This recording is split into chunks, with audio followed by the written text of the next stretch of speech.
Okay, so let's talk about valuation now. You are someone who deeply cares about the process of valuation and trying to figure out what steps are needed to tell a real story about a business. Palantir is trading at a $265 billion market cap. It's at $116 right now. You've got a lot of people coming out saying that the valuation is insane. It's absurd. There is no way you could justify it, and it's just not sustainable. You had a really good article come out kind of making the case for why there is a way to justify it. So in a nutshell, what is that thesis? And then we'll get deeper into how you get there. So let's first address the most common criticism of Palantir. So when I say valuation, I subscribe to like the business school of NYU Stern, like that Aswath Damodaran teaches, like where you look at the growth, cash flows, and risk, and not valuation in the sense that most common is referred to like price to sales or price to earnings, which by the way, as at the time of the recording, Palantir is trading at 103 times price to sales and 630 times price to earnings. Now, no one can debate that those numbers are like massively expensive. Like the word expensive, not overvalued, because they don't really refer to value. They are just pricing current results or near-term results based on Wall Street analyst projections that we know have been off. And the way one can think of it, like the layman, is like PE or price to sales. Think of it as if you just planted a tree, like it has barely any branches, like there's barely growing any fruit, and then they yield like 1 year out.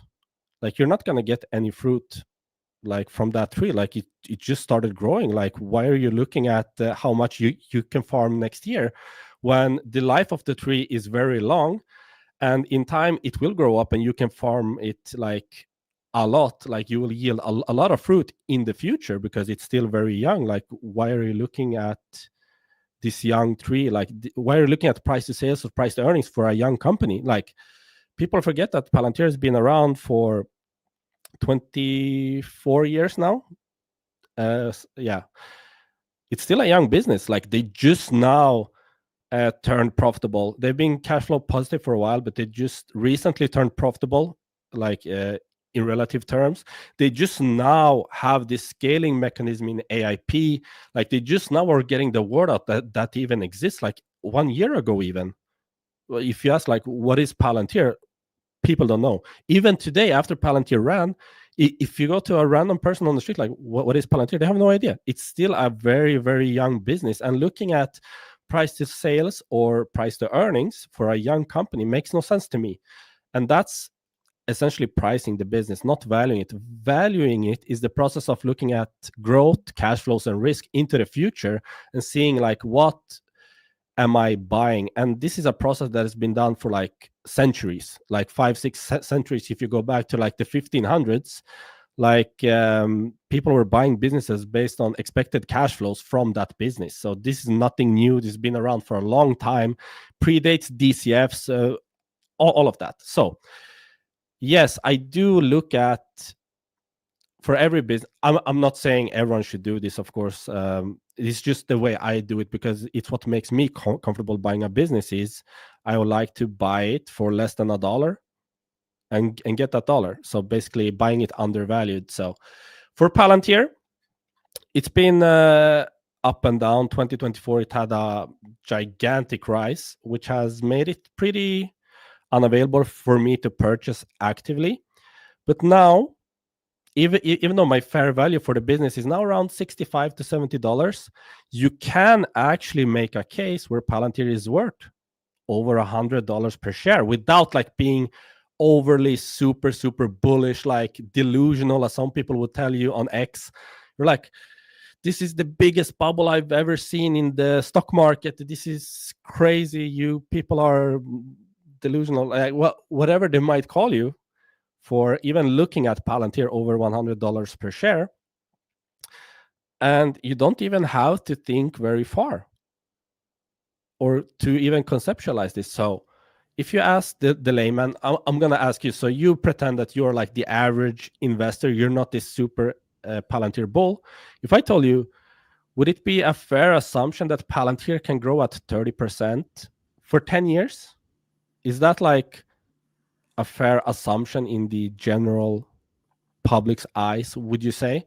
That people that know that, yeah, this is an important company, and you tell them, yeah, is it reasonable that they would grow at 30% for 10 years? I think also if I knew Palantir was an AI company, it would make it easier to say, yes, this is going to happen. Yeah, and you see them like with the government ramp up, President Trump, the government of Department of Government Efficiency. You're seeing them scale up, getting all of these massive customers in the commercial space, doing all these partnerships, and you're like, yeah, there is a case to be made for 30% growth. They're growing above that now. Okay, so 30% growth, and then you just look at what have been their free cash flow margins the past 2 quarters, around 60%.